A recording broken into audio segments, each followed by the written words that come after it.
how should athletes eat? And I think this is a good question. Dr. Morse, I'm just starting out on all your videos and love them. I'm just wondering though with myself. I hike, I'm a basketball player, and I lift weights. Can I survive on fruits and veggies alone? I picture passing out if I do this. Correct me if I'm wrong. What kind of diet should someone like myself be on? Now here's the thing. If indeed this guy was correct and he went into fruits and stuff and he passed out, what might you consider be one of his problems? I would go to two things. I'd go to the adrenal glands, number one, and I'd look at his blood pressure. Especially once you get all the inflammation out of the kidneys and the kidneys start settling down and start filtering, your top systolic blood pressure number is going to go down to where your genetics are in the adrenal glands, especially when you drain the lymph and get all the cysts and tumors off your adrenal glands. And then the adrenal glands are not going to be hyperstimulated, so you're going to see your blood pressure generally go like this. And then how low do you go? In the 80s or 90s, chronic adrenal weakness. And so this could be. With the adrenals also comes the blood sugar. So when the blood pressure starts to go low, might check the blood sugar too, because cortisol is going to go low maybe with that. It just depends on the individual and the genetics and the tissues involved, or the part of the adrenal glands involved, whether it's a medulla or cortex, that sort of thing. Generally both, but so watch those things. I'll say this.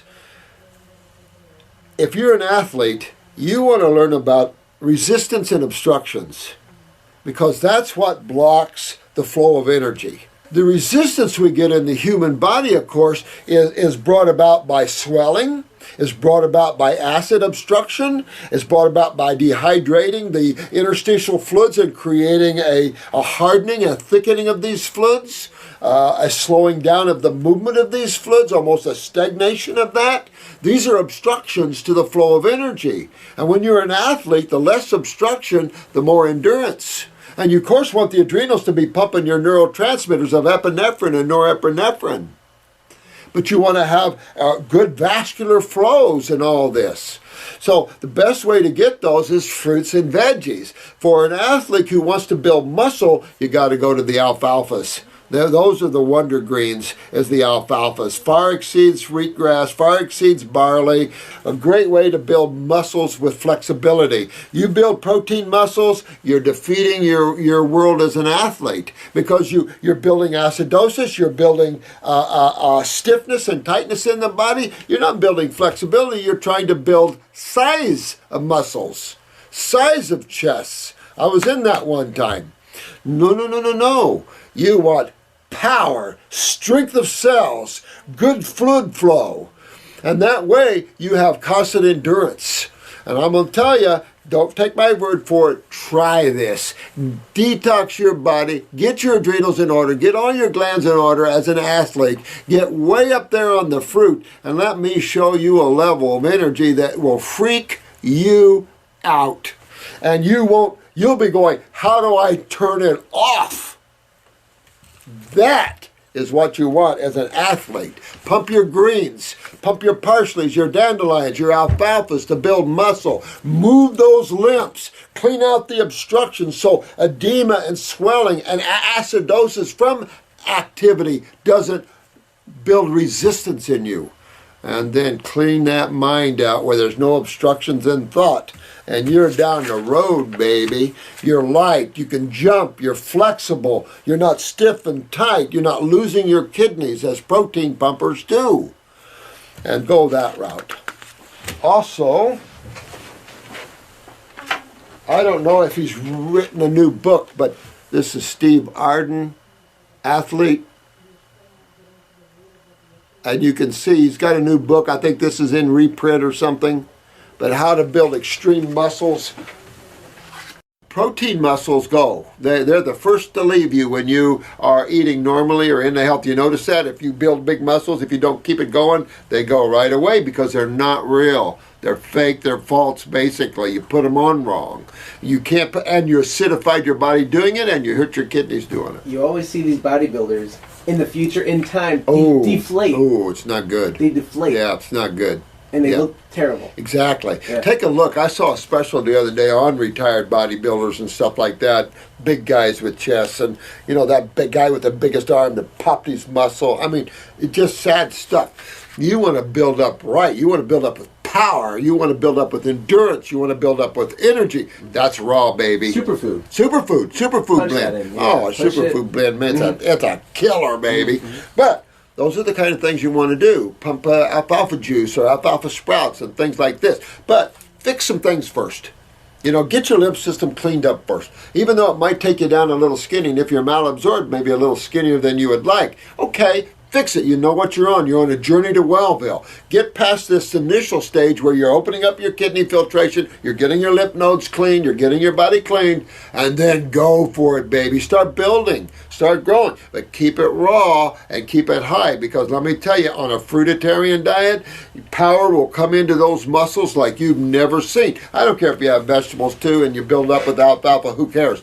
But get that body up there. Get those adrenals up there. The nerve to the muscles. That's another thing you got to realize. A lot of people feel weak because their nervous system is down from the adrenals, and they feel weak in the muscles when it's the nervous system that's down. The strongest animals in the jungle basically are the herbivores and the frugivores. The primates, nobody messes with primates, not much. And then of course a lion has to be awful hungry to even think about an ape. And then your bigger your horses, your cows, your elephants, your rhinos. These boys don't take no crap, and yet they're loving people. That's the beauty of being off of protein. It changes this. Man's got to get away from these meat diets to start finding love. Instead of all this war. This is a warring planet. It's got to change after a while, you know. There's got to be some growth in consciousness, in dark matter. Maybe, you know. Now, activity does create more acidosis in the human body.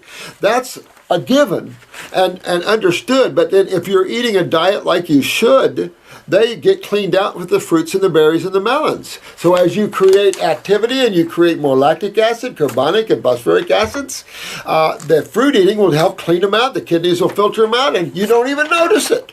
Matter of fact, the more you've got that down to an art, you don't even get stiff or sore after hard workouts. Everything is just carried away and you're good.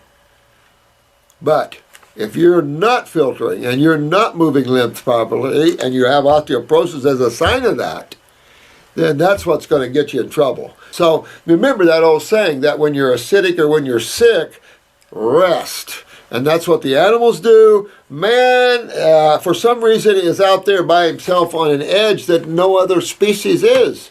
Life is looking at man going, where did you go?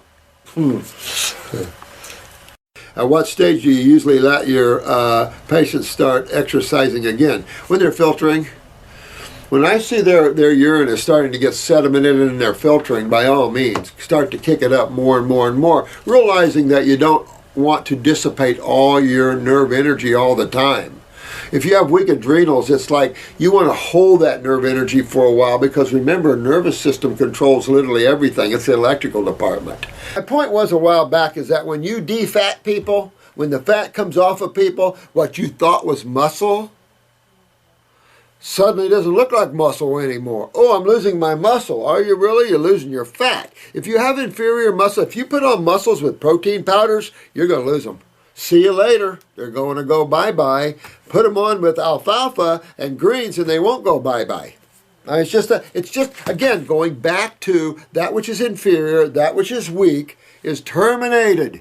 And it's terminated by the body either on fasting or eating raw or however. This is a classic issue in some people that are malabsorbed. And when they start detoxing, they start losing weight. They start losing what was in the spaces, what you thought was muscle, like I said. Because again, your body doesn't shed anything that's healthy and that it wants. That's not what the body does. But it certainly does get rid of what it doesn't want. And you're just giving it the opportunity to do that. So sometimes you have to take yourself down to build yourself up the right way.